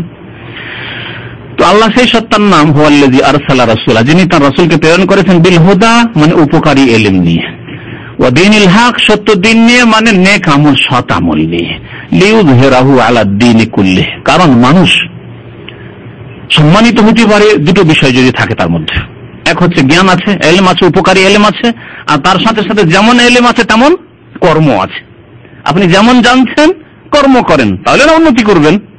তো আল্লাহ পাক তাই বলছেন যে সত্য দিন নিয়ে, মানে সৎ আমল নিয়ে রাসূলুল্লাহ সাল্লাল্লাহু আলাইহি ওয়াসাল্লাম পাঠিয়েছেন, লিইয়ুযহিরাহু, যাতে করে তাকে জয়ী করেন, আল্লাহ জয়ী করতেছে, বিজয় দান করেন, আলা দীনে কুল্লি, এই দিন ইসলামকে, এই রাসূলুল্লাহ সাল্লাল্লাহু আলাইহি ওয়াসাল্লামকে, তার উম্মতকে আল্লাহ পাক জয়ী করতে চেয়েছেন, বিজয় দান করতে চেয়েছেন, আলা দীনে কুল্লি, সমস্ত মতবাদের ওপর, সমস্ত দিনের ওপর, ধর্মের ওপর, সমস্ত ধর্মের ওপর দিন ইসলামকে আল্লাহ জয়ী করার ওয়াদা করেছেন।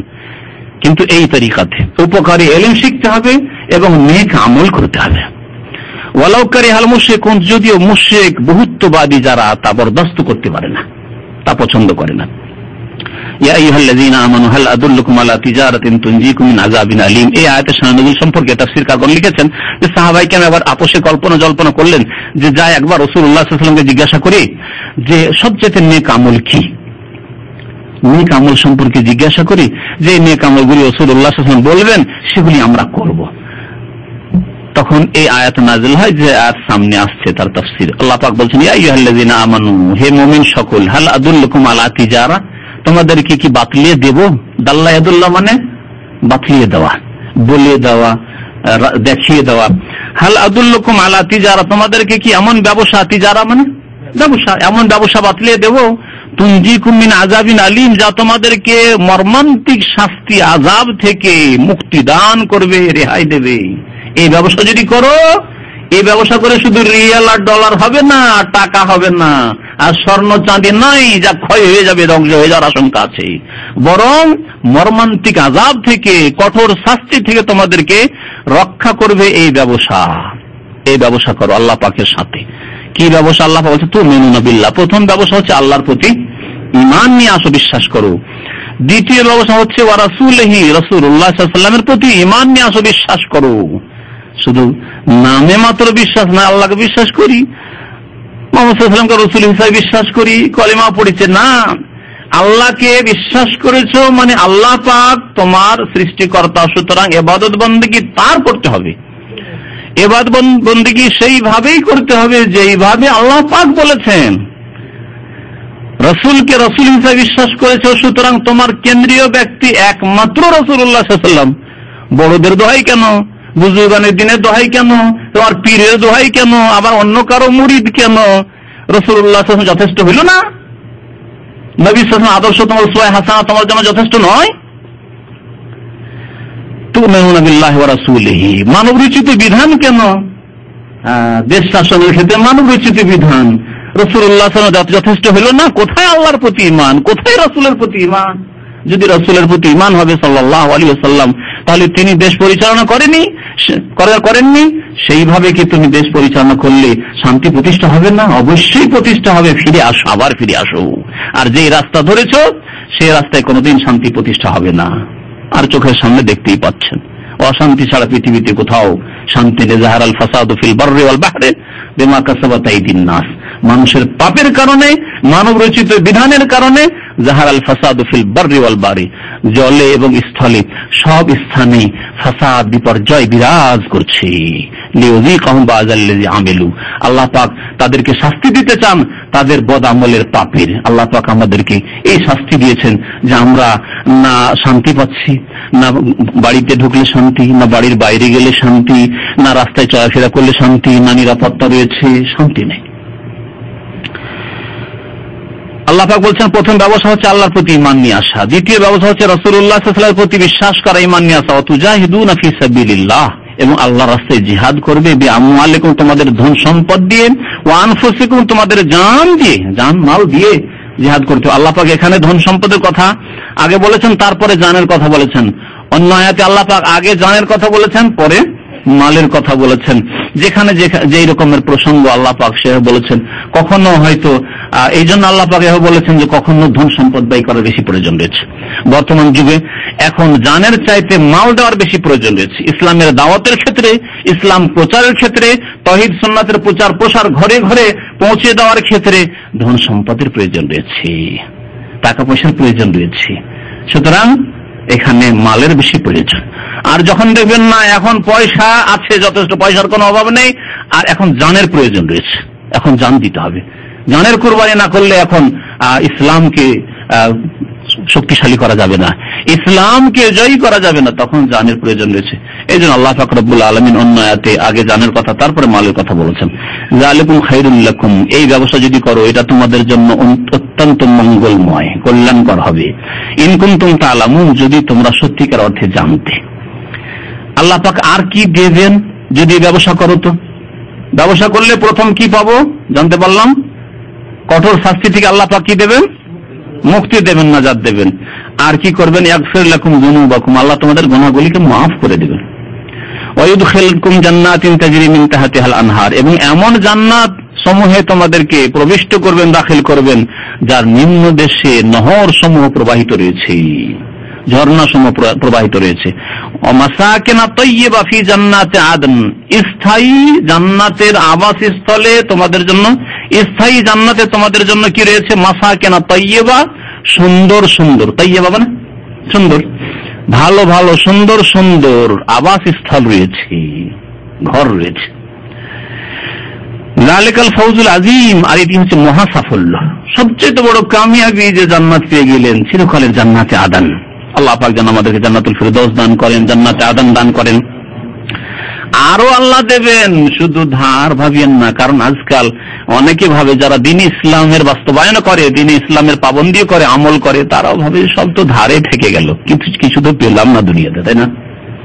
সব ধার। এই ব্যাংকে যে কখন চেক ক্যাশ হবে আল্লাহ জানে, এইরকম অনেকে ভাবে না। আল্লাহ বলছে ওখরা তুহিব্বুনাহা, আর আরেকটি বিষয় আছে যেটা তোমরা অত্যন্ত ভালোবাসো, যা তোমরা অত্যন্ত ভালোবাসো, তা হচ্ছে নাসরুম মিনাল্লাহ, আল্লাহর পক্ষ থেকে সাহায্য নেমে আসবে, ওয়া ফাতহুন করিব, এবং আসন্ন বিজয় হাসিল হবে। বিজয় শুধু আল্লাহ বলে ছেড়ে দেননি, যদি বিজয় বলা হয়তো কখন ঈসা আলাইহিস সালাম কখন নামবেন, আর কখন ইমাম মেহেদী আসবে, আর কখন কিয়ামতের কাছাকাছি হবে, আমরা আমাদের জীবনে দেখতে পাবো না, তাই না? ভাবতো মানুষ। আল্লাহ ফাতহুন করিব, নিকটে আসন্ন, একেবারে বিজয় আসন্ন, একেবারে নিকটে আছে। যদি আল্লাহর সাথে ব্যবসা করো, আল্লাহর প্রতি ঈমান নিয়ে আসো, রাসূলের প্রতি ঈমান নিয়ে আসো, আল্লাহর রাস্তায় জান মাল দিয়ে জিহাদ করো, তাহলে আল্লাহ গুনাহ খাতা মাফ করবেন, জান্নাত দেবেন, আর যা ভালোবাসো তাও দেবে, আল্লাহ সাহায্য করবেন, সম্মানিত করবেন, আর তোমাদেরকে বিজয় দান করবেন খুব দ্রুত। তারপর আল্লাহ পাক বলছেন যে এই বিজয় শুধু সাহাবায়ে কেরামদের জামানা পর্যন্ত সীমিত নয়, হে নবী, ওয়াবাশশিরিল মুমিনিন, সুতরাং কিয়ামত পর্যন্ত যত মুমিন মুমিনাত আসবে তাদেরকে সুসংবাদ শুনিয়ে দেন। এই সুসংবাদ সকলের জন্য থাকলো, সুবহানাল্লাহ, এই সুসংবাদ সকলের জন্য থাকলো। ওয়াবাশশিরিল মুমিনিন, হে নবী, মুমিনদেরকে সুসংবাদ শুনিয়ে দেন। মহান আল্লাহ তারপরে ইরশাদ করেছেন, ইয়া আইয়ুহাল্লাযীনা আমানু কুনু আনসারাল্লাহ, হে মুমিন সকল, তোমরা আল্লাহর সাহায্যকারী হয়ে যাও, আল্লাহর সাহায্যকারী হয়ে যাও। কামা কালা ঈসা ইবনে মারইয়াম লিল হাওয়ারিয়িন, আল্লাহর সাহায্য কেমন করে করবেন? কি করে আল্লাহ সাহায্য করবেন বলেননি? হ্যাঁ, আল্লাহ সাহায্যের প্রয়োজন দেখি আসমান ধরে রাখার জন্য, জমিন ধরে রাখার জন্য, হ্যাঁ, সূর্য ওঠা ডোবার ক্ষেত্রে, হ্যাঁ, দিনের পর রাত আসার ক্ষেত্রে, রাত হয়ে গেছে আর দিন হচ্ছে না, সুতরাং সাহায্য করে কোন রকম করে দিনটা কোন রকম আনো, এইরকম আল্লাহ সাহায্যের প্রয়োজন রয়েছে। আল্লাহর সাহায্য করবেন, আল্লাহর দিনের সাহায্য করো। আল্লাহ পাক দিন নাযিল করেছেন, এই দিনকে সমস্ত মতবাদের উপর, সমস্ত বাতিল ধর্মের উপর জয়ী করার জন্য। সুতরাং একে বিজয় দান করার জন্য, একে ত্বরান্বিত করার জন্য তোমরা আল্লাহর দিনে সাহায্য করো, মেহনত করো, পরিশ্রম করো।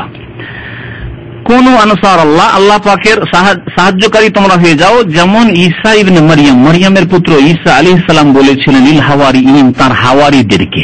রাসূলুল্লাহ সাল্লাল্লাহু আলাইহি ওয়াসাল্লামের সাহাবায়ে কেরামদেরকে সাহাবী বলা হয়, আর ঈসা আলাইহিস সালামের সহচরদেরকে হাওয়ারি বলা হয়। যারা ঘনিষ্ঠ ব্যক্তি ছিলেন ঈসা আলাইহিস সালাম, তাদেরকে হাওয়ারি বলা হয়। হাওয়ারিয়িন, হাওয়ারির জামা হচ্ছে হাওয়ারিয়িন। নবী করিম সাল্লাল্লাহু আলাইহি ওয়াসাল্লাম একটি হাদিস আছে, লিকুল্লি উম্মাতিন হাওয়ারি, প্রত্যেক উম্মতের হাওয়ারি মানে ঘনিষ্ঠ সহচর রয়েছে।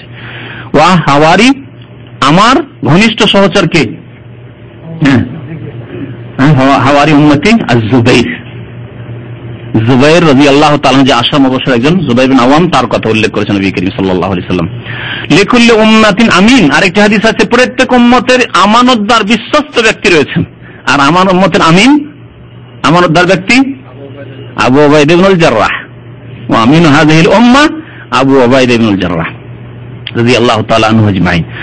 তো যেমন ঈসা আলাইহিস সালাম বলেছিলেন তার হাওয়ারিদেরকে, ঘনিষ্ঠ সহচরদেরকে, মান আনসারি ইলাল্লাহ, কে আমার আল্লাহ পাক রব্বুল আলামিনের ক্ষেত্রে সাহায্য করবে, আল্লাহর দ্বীনকে প্রচার প্রসারের ক্ষেত্রে কে সাহায্য করবে? মান আনসারি ইলাল্লাহ, আল্লাহর দিকে ধাবিত হওয়ার ক্ষেত্রে, আল্লাহ পর্যন্ত পৌঁছার ক্ষেত্রে, আল্লাহর নৈকট্য লাভ করার ক্ষেত্রে, মান আনসারি ইলাল্লাহ, কে আমার সাহায্য করবে?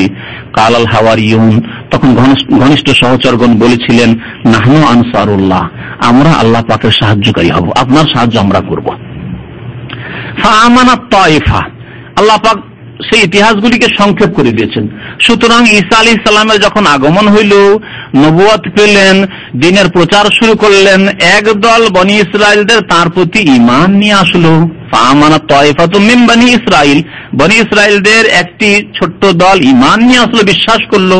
ওয়া কাফারাত তায়ফা, আর একটি দল কুফরি করলো, অস্বীকার করলো, কাফের হয়ে গেল। ফাআইয়াদনাল্লাযীনা আমানু আলা আদুওয়িহিম, আল্লাহ বলছেন আমি শক্তিশালী করলাম, আমি শক্তিশালী। ইয়াদু তাইদ মানে সমর্থন দেওয়া, শক্তিশালী করা। আল্লাহ বলছেন ওই জাতিকে আমি সমর্থন করলাম বা শক্তিশালী করলাম, আল্লাযীনা আমানু, যারা ঈমান নিয়ে এসেছিল, আলা আদুওয়িহিম, তাদের শত্রুদের উপর, কাফেরদের উপর। কাফের কারা হয়েছিল? যারা ঈসা আলাইহিস সালাম সম্পর্কে দুই দল কাফের হয়েছে। তার মধ্যে এক দল যারা ঈসা আলাইহিস সালাম, ইহুদি, যারা ঈসা আলাইহিস সালামের প্রতি ঈমানও নিয়ে আসলো না, বিশ্বাস করলো না, বরং বলল যে ঈসা তো জারুর সন্তান, নাউজুবিল্লাহ, বাবা নেই, হতে পারে বাবা নেই, আর মরিয়ম কোথা থেকে নিয়ে আসলো, জারুর সন্তান, ওলা যুদ্ধে না জারুর সন্তান বলেছিল।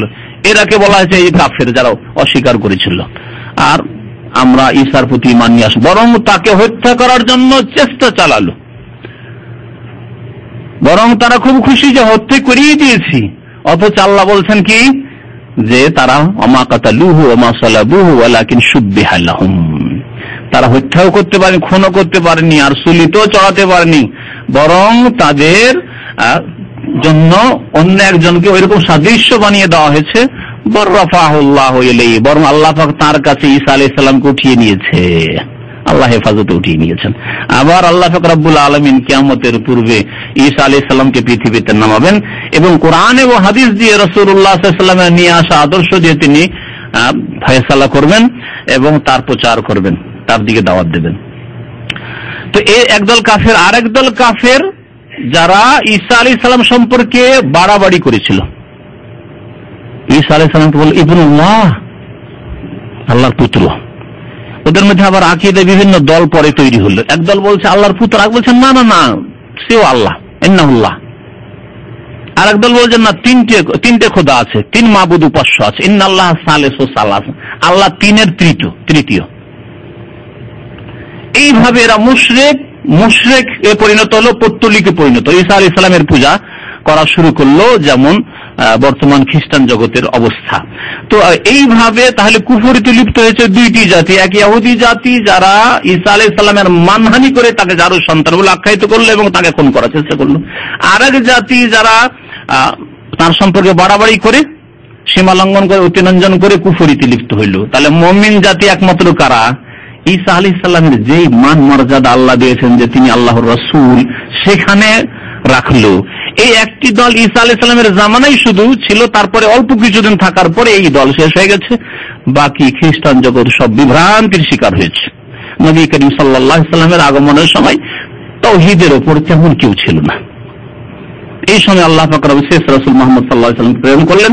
নবী করিম সাল্লাল্লাহু আলাইহি ওয়াসাল্লামের অনুসারী যারা, তারাই সত্যিকার সম্মান শ্রদ্ধাকারী ঈসা আলাইহিস সালামের এবং মারিয়াম আলাইহিস সালামের। মারিয়াম আলাইহিস সালামকে নেক আল্লাহর বান্দি মনে করে এবং আল্লাহ পাক তার খাস কুদরতে তাকে এই ছেলে দান করেছেন বিনা বাবায়। তিনি সতী সাধ্যী নারী ছিলেন এবং ঈসা আলাইহিস সালাম আল্লাহ পাকের স্পেশাল খাস রূহ আল্লাহ পাক যা দান করেছেন, তাই আল্লাহ পাক রব্বুল আলামিন তাকে তারপরে রাসূল করেছেন। এইভাবে যারা শ্রদ্ধা সম্মান করে, বাড়াবাড়িও তার সম্পর্কে করেনি, আল্লাহর পুত্রও বানিয়ে দেয়নি এবং ইহুদিদের মতো তার মানহানি করেনি, তারাই সত্যিকার মুমিন। আল্লাহ বলেন ফাআইয়াদনাল্লাযীনা আমানু আলা আদুওয়িহিম, আমি মুমিনদেরকে শক্তিশালী করলাম তাদের শত্রুদের উপর। ফাসবাহু জাহিরিন, সুতরাং তারা বিজয়ী হয়ে গেল। ফাসবাহু জাহিরিন, তারাই বিজয়ী হলো। এই দল বিজয়ী। ঈসা আলাইহিস সালামের জামানায় তো হকের উপর তারা জয়ী এবং কিয়ামত পর্যন্ত এই দল সর্বজয়ী হয়ে থাকবে, বিজয়ী হয়ে থাকবেন। যেমন নবী করিম সাল্লাল্লাহু আলাইহি সাল্লাম বলেছেন, লা তাযালু তায়ফাতুন মিন উম্মতি যাহিরিনা আলাল হক লা ইয়াদুররুহুম মান খাযালাহুম হাত্তা তাকুমাস সাআহ। সহিহ বুখারী মুসলিমে হাদিস রয়েছে যে আমার উম্মতের একটি দল সব সময় হকের উপর জয়ী থাকবে। লা তাযালু তায়ফাতুন মিন উম্মতি যাহিরিনা আলাল হক, সত্যের উপর সর্বদা জয়ী হয়ে থাকবে। লা ইয়াদুররুহুম মান খাযালাহুম, যারা তাদেরকে অপদস্থ করতে চাইবে, অসম্মান করতে চাইবে, তারা কখনো তাদের কোন রকমের ক্ষতি করতে পারবে না। হাত্তা তাকুমাস সাআহ, কিয়ামত আসা পর্যন্ত। অন্য হাদিস হাত্তা ইয়াতি আমরুল্লাহ, যতক্ষণ পর্যন্ত আল্লাহর আদেশ না আসবে পৃথিবী ধ্বংসের, অর্থাৎ সিংহায় ফুৎকার না দেওয়া হবে, ইসরাফিল ফুক না দেবেন। আল্লাহ পাক রব্বুল আলামিন সেই দলে আমাদেরকে যেন শামিল করেন তার রহমতে। আল্লাহ পাক সাহায্য প্রাপ্ত দলে আমাদেরকে শামিল হওয়ার তৌফিক দান করেন। আল্লাহ পাক ফিরকায়ে নাজিয়া, নাজাত প্রাপ্ত, মুক্তিপ্রাপ্ত দলে আল্লাহ পাক যেন আমাদেরকে শামিল করেন। এই দলকে বলা হয়েছে মুক্তিপ্রাপ্ত দল, ফিরকায়ে নাজিয়া হাদিসে, আর এই দলকেই বলা হয়েছে মনসুরিন, সাহায্য প্রাপ্ত। আর সত্যের উপর জাহিরিন, আল হক, সত্যের উপর জয়ী। আল্লাহ পাক যেন এই দলে শামিল হয়ে দ্বীনের খেদমতের তৌফিক দান করেন, দ্বীনের প্রতি আমল করার তৌফিক দান করেন, দ্বীনের প্রচার প্রসার, দ্বীনের দিকে, সত্য দ্বীনের দিকে দাওয়াত দেওয়ার জন্য আল্লাহ পাক তৌফিক দান করেন।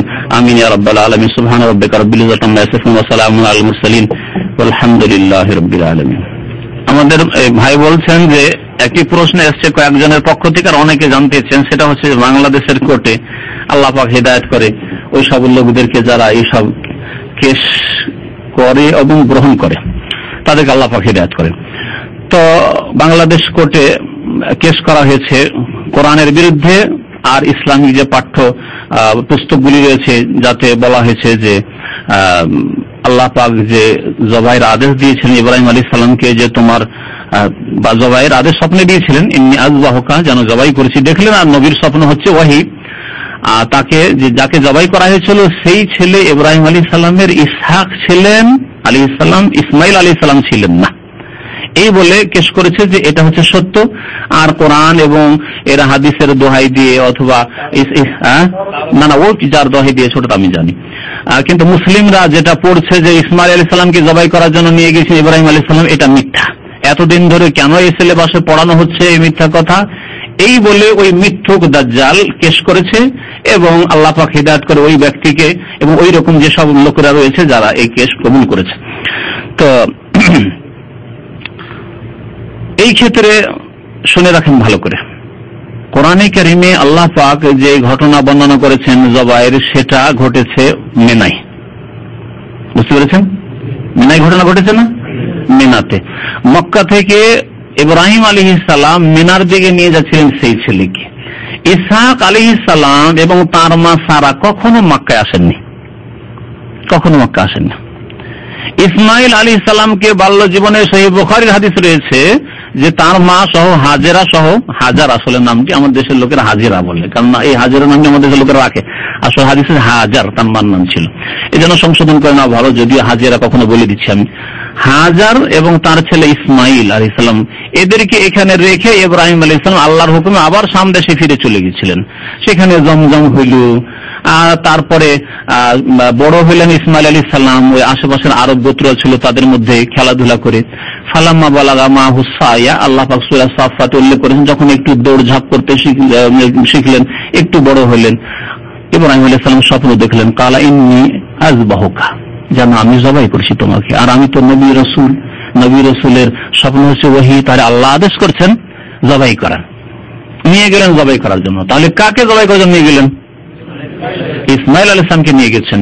তাফসীরের কিতাবাদিতে তাই আছে, সহিহ হাদিসের কিতাবে তাই আছে, রাসূলুল্লাহ সাল্লাল্লাহু আলাইহি ওয়াসাল্লাম তাই বলেছেন, এবং ইসলামিক যে বইগুলি রয়েছে, সিলেবাস রয়েছে, তাতে তাই রয়েছে। এটা হচ্ছে চিরসত্য, এতে কোনো সন্দেহ নেই।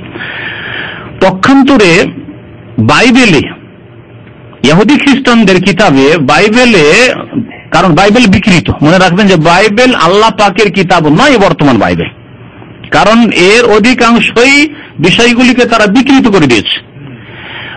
বিকৃত বাইবেলে ইসমাইলের জায়গায় ঘটনা বর্ণনা করা হয়েছে, কিন্তু ইসহাকের নাম উল্লেখ করা হয়েছে, যে তিনি ছিলেন, যাকে জবাই করতে নিয়ে যাওয়া হয়েছিল তিনি ছিলেন ইসহাক আলাইহিস সালাম। এই বিকৃতি কেন ঘটালো? যেমন তাওহীদের ক্ষেত্রে শিরক কুফরি ঢুকিয়েছে তারা বাইবেলের মধ্যে, বহু ক্ষেত্রে আম্বিয়া রাসূলগণ সম্পর্কে বেয়াদবি ঢুকিয়েছে। বাইবেলে এমন পর্যন্ত আছে যে লূত আলাইহিস সালাম জিনা করেছিলেন, তাও আবার মেয়ের সাথে, দুই মেয়ের সাথে। মদ খেয়েছিলেন, মদ খেয়ে নেশাগ্রস্ত হয়ে। এই বাইবেলে আছে যে দাউদ আলাইহিস সালাম ওরিয়ার স্ত্রীর জন্য পাগল হয়ে গেছিলেন, সেই জন্য ছলনা করে যুদ্ধে পাঠিয়ে দিয়ে ওকে হত্যা করিয়ে দিয়ে তার স্ত্রীকে বিয়ে করেছিলেন। এই বাইবেলে আছে যে সুলাইমান আলাইহিস সালামের রাজত্ব আংটির উপর নির্ভরশীল ছিল। এই সুলাইমানি নকশার উপর আজকে বিদাতি মুশরিক কবর পূজারী মুসলমানরা বিশ্বাস করে। সুলাইমান আলাইহিস সালাম জাদুকর ছিলেন, তার এই জাদু দিয়ে তার রাজত্ব চলত। এইসব বেয়াদবি কথা, আল্লাহ সম্পর্কে বেয়াদবি রয়েছে, আম্বিয়া রসুল সম্পর্কে বেয়াদবি রয়েছে। তার মধ্যে এই মিথ্যা ঘটনা হচ্ছে যে ইসহাককে জবাই করতে নিয়ে যাওয়া হয়েছিল, এই বাইবেলের ঘটনা। কেন এই মিথ্যা ঘটনা করলো আর এই বিকৃতি কেন ঘটালো? বিরাট একটি স্বার্থ নিয়ে।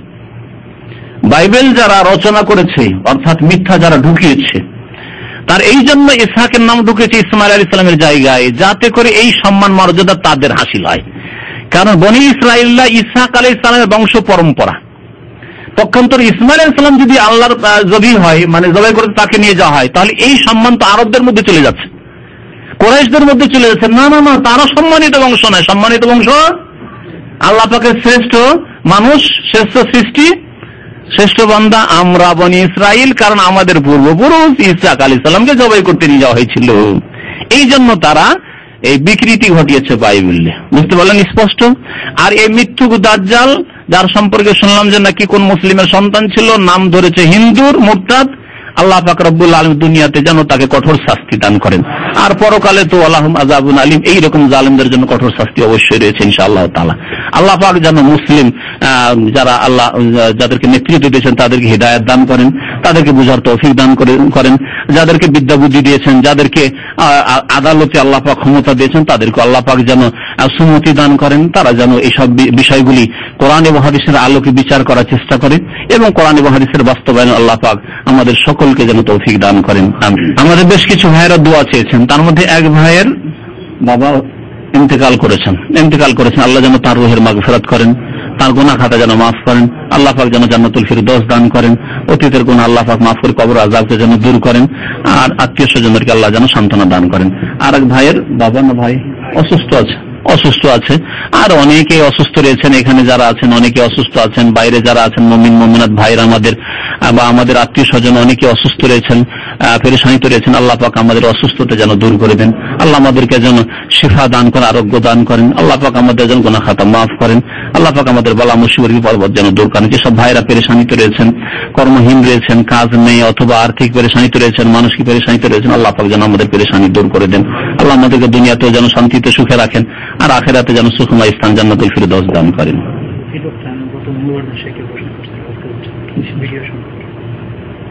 এক ভাই ভিডিও সম্পর্কে প্রশ্ন করেছে। ভিডিও সম্পর্কে অনেকবারই বলা হয়েছে, বারবার বলার প্রয়োজন করে না। আমি বলছি, এবং আমি সৌদি আরবের বড় বড় উলামায়ে কেরামদের রেফারেন্স দিয়ে বলছি যে ভিডিও ছবি নয়। ভিডিওতে যে ছবিটা আসছে সেটা ছবি নয়। এটা যদি ছবি বলেন তো ওই লোক, আমি জিদ্দার বক্তব্য বলেছিলাম, কারণ জিদ্দাতে কিছু কট্টরপন্থী ভাইয়েরা হেদায়েত হওয়ার পরে আবার কট্টরপন্থী হয়েছে, ওদের উত্তর বলেছিলাম গত 1 বছর আগে, যে যারা বলবে যে ভিডিও ক্যামেরার এই বক্তব্য আসছে এটা ছবি, তাদের আয়না দেখা জায়েজ নয়। আয়নার সামনে যখন দাঁড়াচ্ছেন তখন আপনার ছবি আসছে, আছে না? এটা কি ছবি? ছায়া। তাহলে আয়না দেখা জায়েজ না জায়েজ নয়? যদি জায়েজ নাই হতো বা সন্দেহ থাকতো, নবী করিম সাল্লাল্লাহু আলাইহি ওয়াসাল্লাম আয়না দেখা দোয়া শিখাইতেন নাকি? হ্যাঁ, আয়না দেখা যখন দোয়া আছে, আল্লাহ হাসানতা খালকি কামা হাসানতা খুলুকি, বা হাসানতা খুলুকি কামা হাসানতা খালকি, তো তাহলে আয়নাতে যেমন যে ছায়াটা আসছে সেটা স্থায়ী ছায়া নয়, দাঁড়িয়ে আছেন আছে, সরে গেল, ঠিক তেমনই ভিডিওতে বক্তব্য চলছে, তখন ছায়াটা আসলো, তারপরে সরে গেল। এটা ছবি নয়। ছবি যেটা ধরে রাখা হয় দেওয়ালে অঙ্কন করে, কাগজে অঙ্কন করে, আর এর চাইতে বড় অপরাধের ছবি হচ্ছে যেটা মূর্তির মতো তৈরি করে, পাথর দিয়ে মাটি দিয়ে তৈরি করে যেসব মূর্তি পূজা হয়েছে, এটা সবচেয়ে বড় অপরাধের ছবি। এর আগে অনেকবারই বলেছি, আল্লাহ পাক যেন বুঝার তৌফিক দান করেন আর হিদায়াত দান করেন। তারপরে যেই লোক প্রশ্ন করেছে তাকে কসম করে জিজ্ঞাসা করছি যে আপনি খবর শোনেন, টিভির খবর, ওখানে মহিলার খবর শোনেন, হ্যাঁ, আর সিরিয়াল দেখেন, ফিল্মও দেখেন, আপনি না দেখলে আপনার ভাই আত্মীয় স্বজন দেখে, আপনার বাড়িতে টিভি আছে, এমন কোন বাড়ি আজকাল পাওয়া মুশকিল, এখানে মনে হয় 1-2 বাড়ি পাবো কিনা যাদের বাড়ি টিভি মুক্ত আছে। আর যেখানে গুনহার কাজ দেখছেন, আর এখানে যদি দিনের কথা প্রচার করা হয় এই ভিডিও মাধ্যমে বা ডিভিডির মাধ্যমে, ভিসিডির মাধ্যমে, ডিভিডির মাধ্যমে, তো সেখানে এই মানে শয়তানি ওয়াসওয়াসা, এই জন্যই যে হয়তো আপনার অন্তরে বিদাত ঢুকে আছে, আপনি দেখছেন এই রাস্তাটা যদি বন্ধ করতে পারি তা আমাদের বিদাতগুলো বাঁচবে, নাহলে এরা তো বিদাতগুলিকে খান করে রেখে দিল। আমাদের মিলাদের বিদাত আর শবে বরাতের বিদাত সমস্ত। আমার কাছে গত সপ্তাহে এক মহিলা অস্ট্রেলিয়া থেকে, বাংলাদেশের মহিলা, সেখানে এনএসিডিপি আছে, অস্ট্রেলিয়া থেকে সে ইমেল লিখছে যে আপনার শবে বরাতের বক্তব্য শুনে আমার শবে বরাতটা ক্লিয়ার হয়ে গেছে। ইন্টারনেটে, সেই ইউটিউবে ইন্টারনেটে ওই বক্তব্য শুনে চিন্তা করেন। তাহলে এই যে ফায়দাগুলি হচ্ছে এগুলি বিদাতির বরদাস্ত হয় না। ওয়ালাউ কারিহাল বিদাতিউন, কথা বুঝতে পেরেছেন? ওয়ালাউ কারিহাল মুশরিকুন ওয়ালাউ কারিহাল কাফিরুন তো শুনলেন এতে কোরআনে কারিমে। আর মুবতাদিয়া যারা বিদাতি, ওয়ালাউ কারিহা আহলুল বিদআহ, বিদাতিরা বরদাস্ত করতে পারে না যে আরে লোকজন তো তওবা করে সব তাওহীদের অনুসারী হয়ে গেল। এই 50 বছর যদি এই দাওয়াত চালানোর জন্য আল্লাহ পাক কোনো কিছু বান্দাকে তৈরি করে দেন ভারত উপমহাদেশে, তাহলে কবর মাজার পূজার পীর পূজা থাকবে না ইনশাআল্লাহ। আল্লাহ যেন আমাদেরকে তৌফিক দান করেন, আমাদের ভাইরাকে তৌফিক দান করেন আল্লাহ পাক রব্বুল আলামিন।